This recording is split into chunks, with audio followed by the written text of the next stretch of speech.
Welcome to আড্ডানাটেক্স।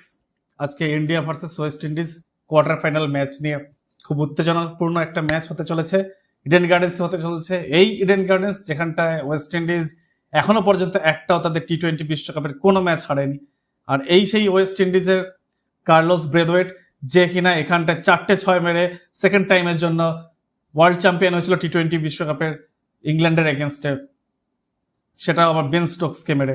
তো এমন একটা মাঠে খেলা হতে চলেছে যেখানে ওয়েস্ট ইন্ডিজ খুব ভালো খেলে। ইন্ডিয়ার জন্য এই মাঠটা যথেষ্ট ভালো। রোহিত শর্মা বা বিরাট কোহলি থাকলে তো, বিশেষ করে রোহিত শর্মার জন্য ইডেন গার্ডেন্স তো খুবই ভালো ছিল, কিন্তু এই টিমে তো রোহিত শর্মা নেই। কিন্তু তাই বলে এমন ব্যাপার নয় যে এখানটায় অন্য কেউ নেই। এখানে বরুণ চক্রবর্তী আছে যে এখানে ইডেন গার্ডেন্সকে খুব ভালো চেনে, এটা তার গড়, এবং এখানটা সে সবসময় আইপিএল এ ভালো পারফরমেন্স করে এসছে। এখন এই India versus West Indies very crucial হতে চলেছে। ইন্ডিয়ার ওয়েস্ট ইন্ডিজের এগেনস্টে স্ট্যাটিস্টিক্স অত্যন্ত ভালো। 50%-এর উপর বেশি ম্যাচ, 60%-এর কাছাকাছি ম্যাচ ইন্ডিয়া ওয়েস্ট ইন্ডিজের এগেনস্টে জিতে এসছে। ওদের সব থেকে ফেভারিট যে প্লেয়ার সিমরান হেটমায়ার, সে কিন্তু ইন্ডিয়া এগেনস্টে খুব একটা ভালো খেলে না। জাসপ্রীত বুমরা সিমরান হেটমায়ার এগেনস্টে যথেষ্ট ভালো। 9টা ইনিংসের মধ্যে 9টা ফেস অফের ভিতরে জাসপ্রীত বুমরা 5 বার আউট করেছে সিমরান হেটমায়ারকে। তো সিমরান হেটমায়ার যে সব থেকে ভালো ব্যাটসম্যান, তার জন্য আমাদের জাসপ্রীত বুমরা আছে। আজকের ম্যাচটা হবে ইন্টেলিজেন্স ভার্সেস পাওয়ার। আজকে ইন্ডিয়াকে স্ট্র্যাটেজিক ওয়েতে খেলতে হবে, কোনো ক্যাচ ড্রপ করলে হবে না, ঠান্ডা মাথায় খেলতে হবে। ওয়েস্ট ইন্ডিজ এমন একটা টিম, ওদের 10 নম্বর প্লেয়ার এসেও আপনার যা খুশি তাই করতে পারে, ত্যাস ন্যাস করে দিতে পারে। ওরা হলো আমার কাছে, মানে আমি ওদেরকে বলি তো, এক একজন রাক্ষসের টিম। রাক্ষসটাকে শব্দটাকে খারাপ ভাবে নেবে না, ওরা এক একজন মানে মনস্টার। ওরা যে কোনো একজন মনস্টার প্রত্যেককেই মানে নিজের দিনে একদম মানে তাদের দেশকে হারতে দেবে না। ওয়েস্ট ইন্ডিজ চেষ্টা করবে ভারতের যে বোলিং লাইন আপ আছে সেই বোলিং লাইন আপে কোনো একজন বা দুজন বোলারকে টেক ডাউন করার জন্য, যাতে করে ভারত 6th বা 7th বোলারকে খেলাতে বাধ্য হয়, তাদেরকে নামায়। আমার মনে হয় প্রথমে আজকে অন্তত হার্দিক পান্ডিয়াকে দিয়ে না শুরু করে, এটা আমার অ্যানালিসিস, জাসপ্রীত বুমরা অর্শদীপ সিংকে দিয়ে শুরু করানো উচিত। হার্দিক পান্ডিয়াকে একটু নিচের দিকে নামিয়ে একটু স্লোয়ার বল করিয়ে যেখানে ক্যাচ উঠার সম্ভাবনা থাকে সেই রকম। আজকে কিন্তু ইন্ডিয়া ফিল্ডারদের ক্যাচ মিস করলে চলবে না। ক্যাচ মিস মানে আজকে ম্যাচ মিস, এটা কিন্তু মাথায় রাখতে হবে। এটা ইন্ডিয়ার জন্য কোয়ার্টার ফাইনাল হতে চলেছে।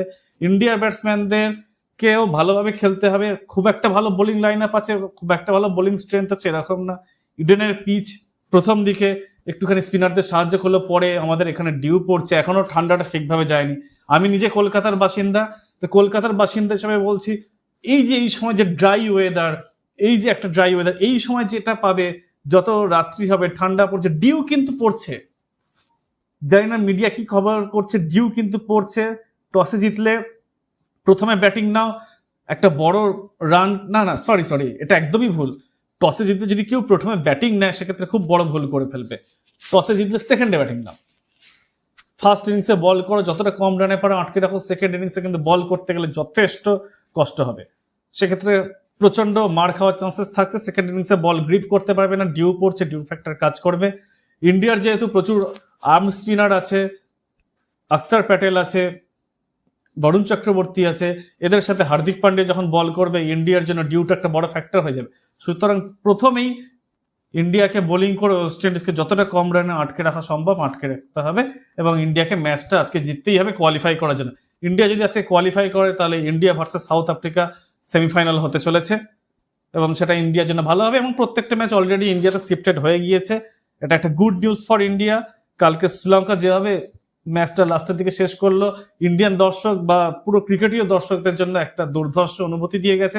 আশা করা যায় আজকেও সানডে, আজকেও একটা দুর্ধর্ষ একটা লড়াই আমরা দেখতে চলেছি। Thank you for watching me. জয় হিন্দ, জয় বাংলা।